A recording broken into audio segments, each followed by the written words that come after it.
8. Neurosis and Psychosis. In 1924, Freud proposed a simple criterion for distinguishing between neurosis and psychosis. In neurosis, the ego obeys the requirements of reality and stands ready to repress the drives of the id, whereas in psychosis, the ego is under the sway of the id, ready to break with reality. Freud's ideas often took quite some time before making their way into France. Not this one, however.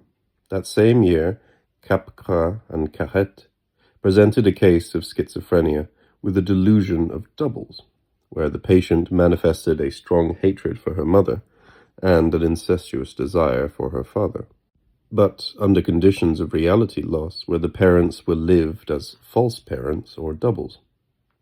From this they drew the illustration of the inverse relationship.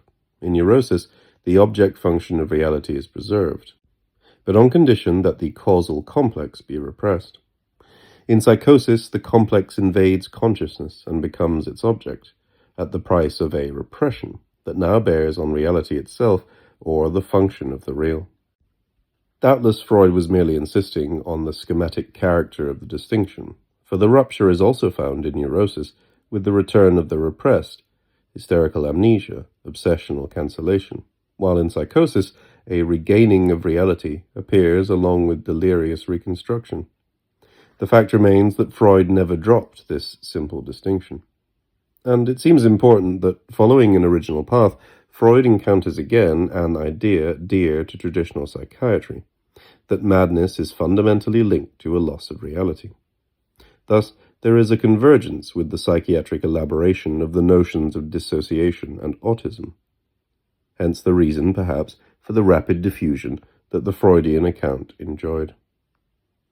What interests us is the precise role of the Oedipus complex in this convergence. For if it is true that the familial themes often erupt into the psychotic consciousness, we would be all the more surprised, in line with a remark by Lacan, if Oedipus were in fact discovered in neurosis, where it is supposed to be latent, rather than in psychosis, where it is held to be patent. But isn't it true instead that in psychosis the familial complex appears precisely as a stimulus whose quality is a matter of indifference, a simple inductor not playing the role of organizer, where the intensive investments of reality bear on something totally different, the social, historical, and cultural fields? Oedipus simultaneously invades consciousness and dissolves into itself, testifying to its incapacity to be an organizer. Once this is admitted, it is enough to measure psychosis against this fake standard, enough to lead it to this false criterion, Oedipus, to obtain the loss of reality effect. This is not an abstract operation. An Oedipal organization is imposed on the psychotic, though for the sole purpose of assigning the lack of this organization in the psychotic, in his very body.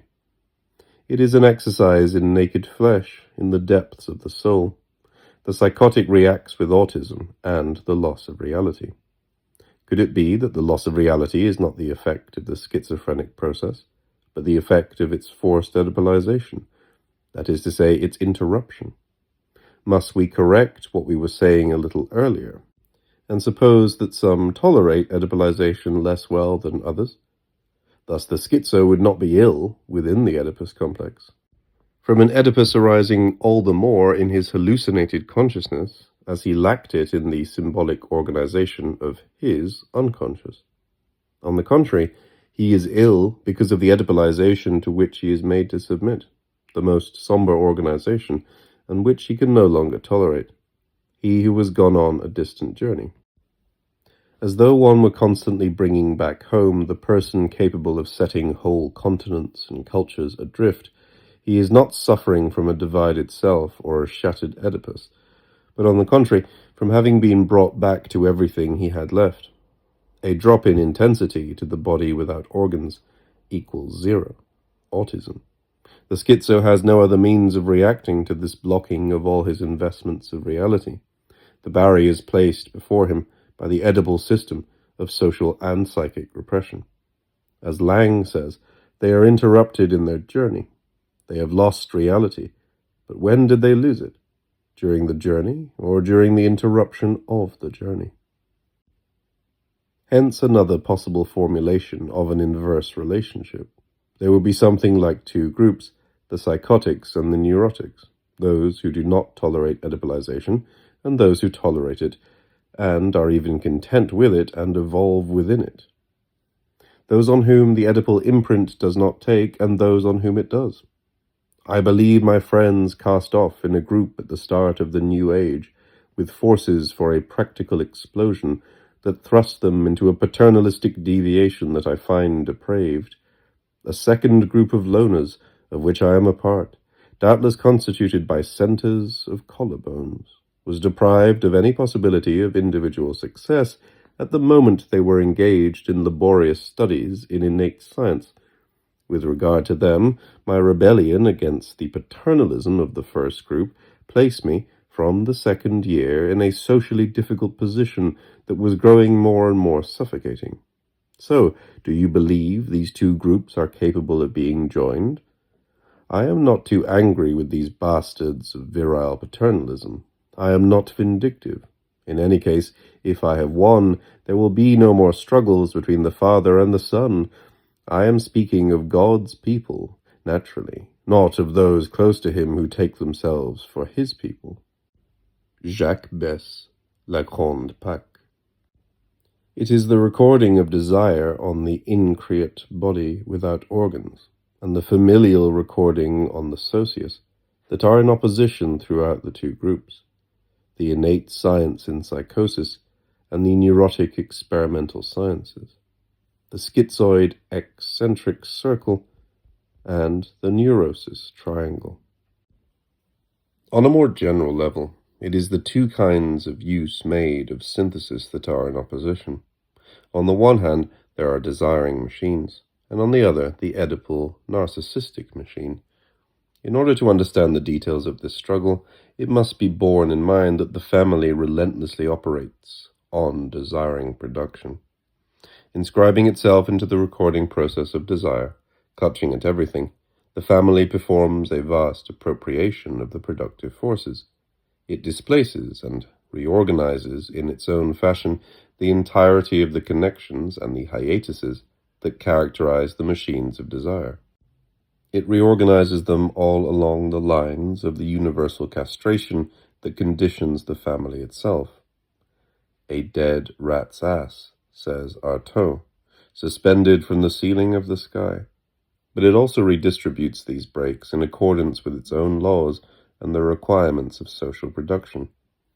The inscription performed by the family follows the pattern of its triangle, by distinguishing what belongs to the family from what does not. It also cuts inwardly, along the lines of differentiation that form global persons. There's Daddy, there's Mummy, there you are, and then there's your sister. Cut into the flow of milk here, it's your brother's turn. Don't take a crap here, cut into the stream of shit over there. Retention is the primary function of the family.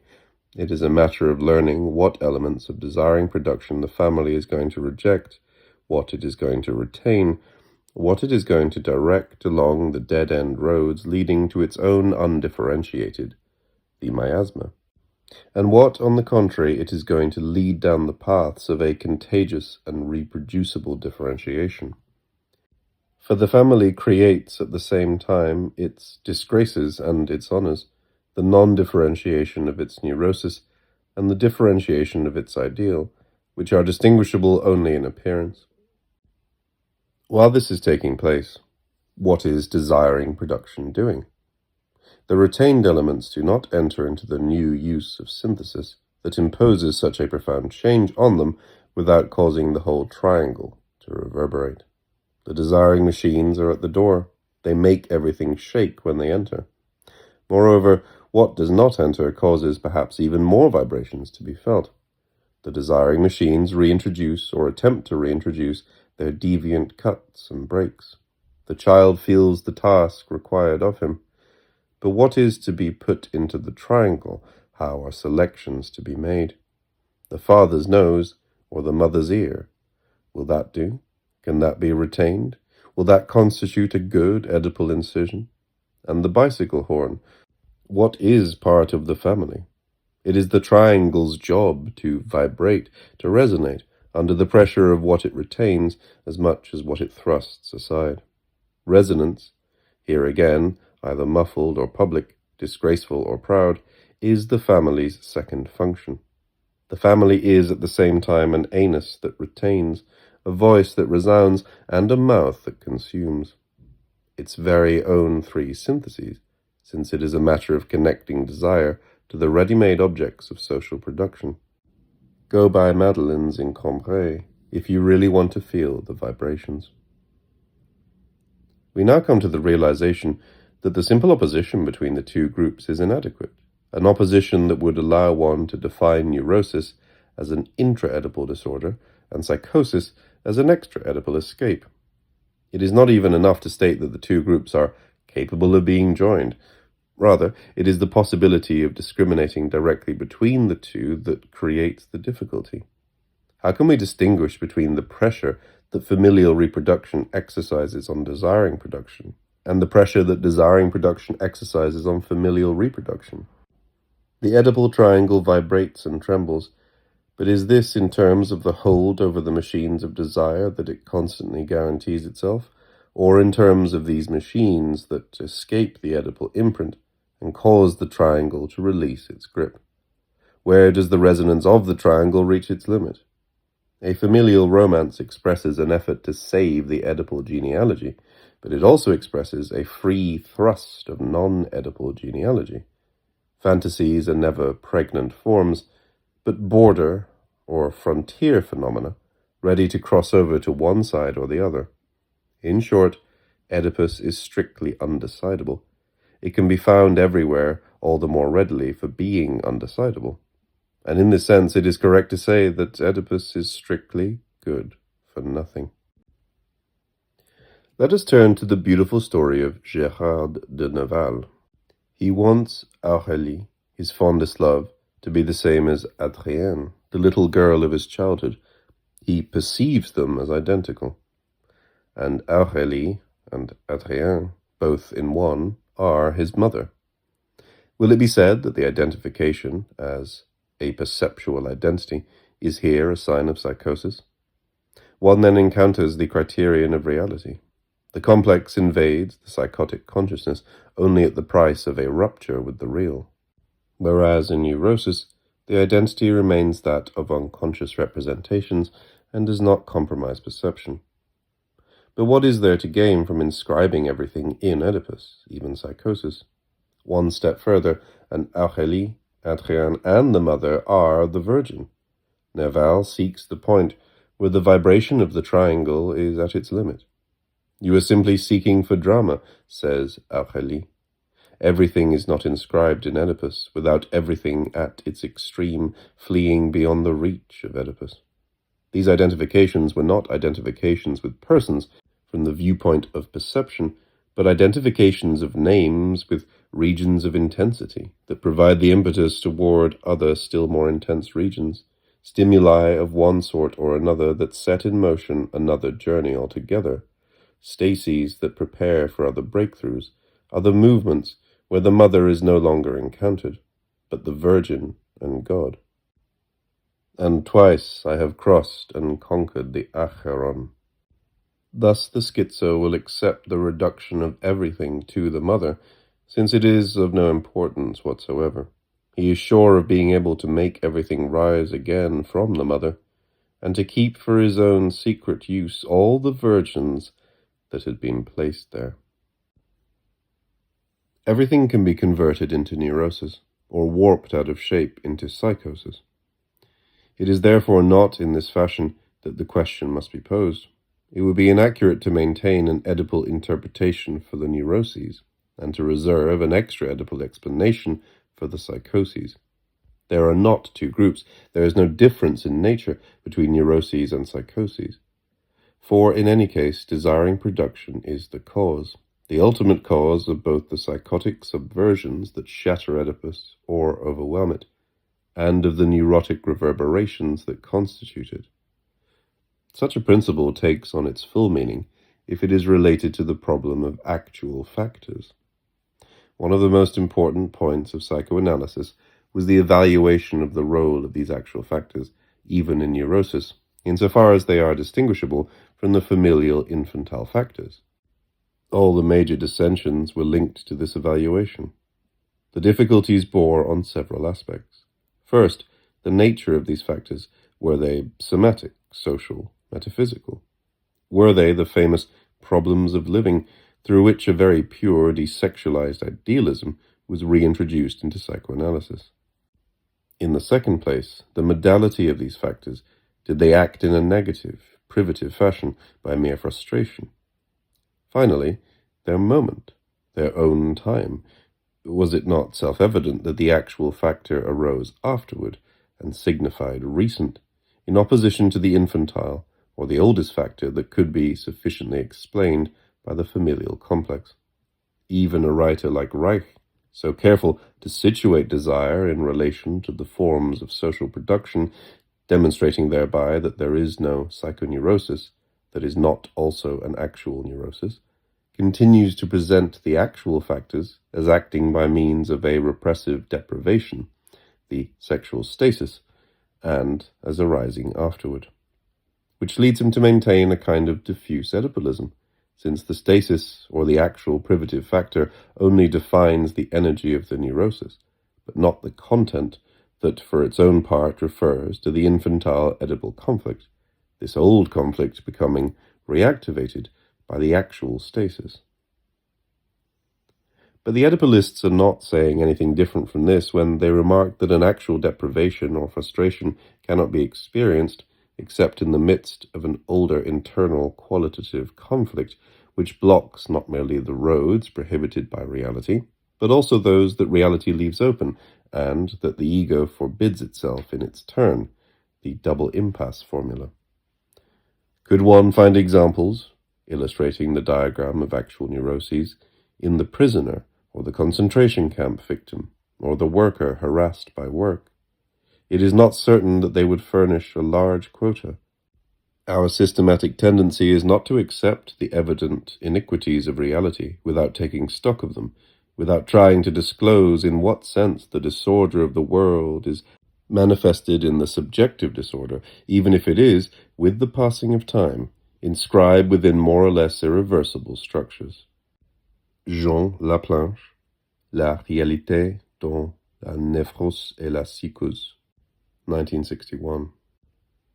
We understand this sentence, but can't help finding its tone disturbing.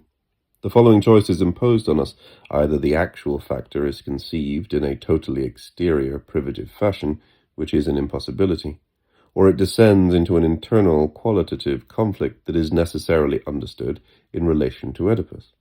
Oedipus, the fountainhead where the psychoanalyst washes his hands of the world's iniquities. In an altogether different direction, if we consider the idealist deviations of psychoanalysis, we see in them an interesting attempt at giving the actual factors a status other than ulterior or privative.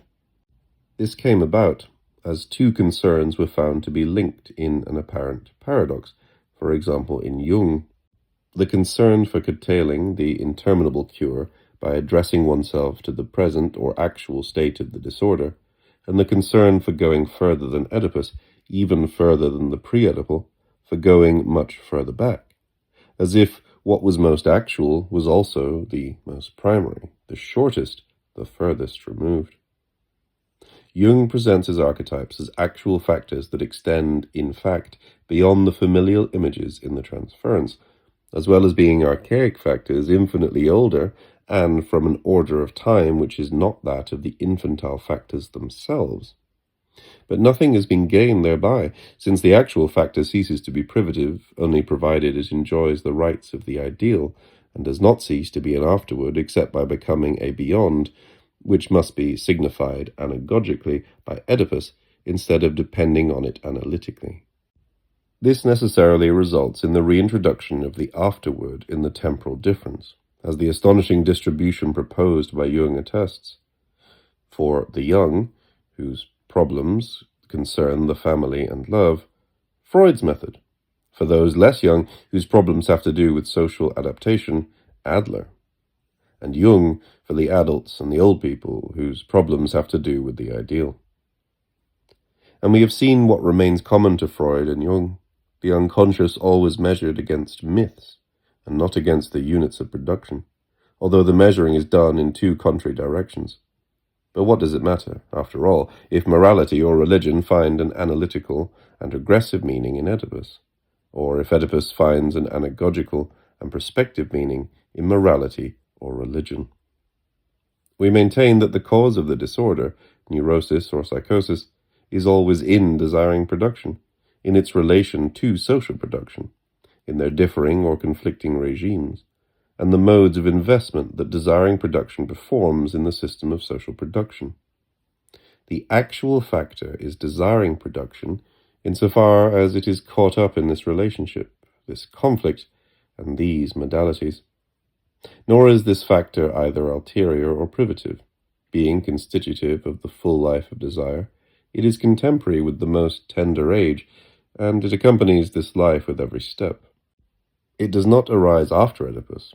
It in no way presupposes an Oedipal organization, nor a pre-Oedipal pre-organization. On the contrary, it is Oedipus that depends on desiring production, either as a stimulus of one form or another, a simple inductor through which the anedipal organization of desiring production is formed, beginning with early childhood, or as an effect of the psychic and social repression imposed on desiring production by social reproduction by means of the family.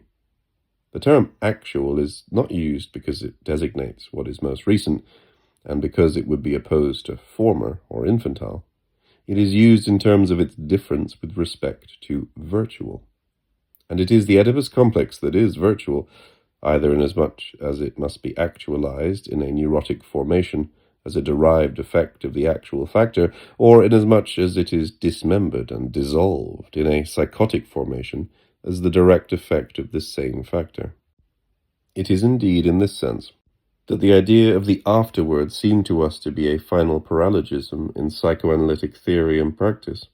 Active desiring production, in its very process, invests from the beginning a constellation of somatic, social, and metaphysical relations that do not follow after Oedipal psychological relations, but that on the contrary will be applied to the underlying Oedipal constellation defined by reaction, or else will exclude this constellation from the field of investment constituting their activity. Undecidable, virtual, reactive, or reactional, such is Oedipus. It is only a reactional formation, a formation that results from a reaction to desiring production. It is a serious mistake to consider this formation in isolation, abstractly, independently of the actual factor that coexists with it and to which it reacts. Yet this is what psychoanalysis does when it closets itself in Oedipus and determines its progressions and regressions in terms of Oedipus, or even in relationship to it. Thus the idea of pre-Oedipal regression, by means of which one sometimes attempts to characterize psychosis. It is like a Cartesian devil. The regressions and progressions are made only within the artificially closed vessel of Oedipus, and in reality depend on a state of forces that is changing, yet always actual and contemporary, within an Oedipal desiring production. Desiring production has solely an actual existence. Progressions and regressions are merely the effectuations of a virtuality that is always fulfilled, as perfectly as it can be, by virtue of the states of desire.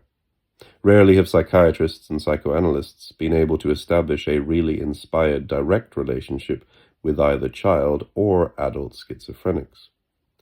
Gisela Pankow and Bruno Bettelheim break new ground in this area by the force of their theory and the efficacy of their therapy.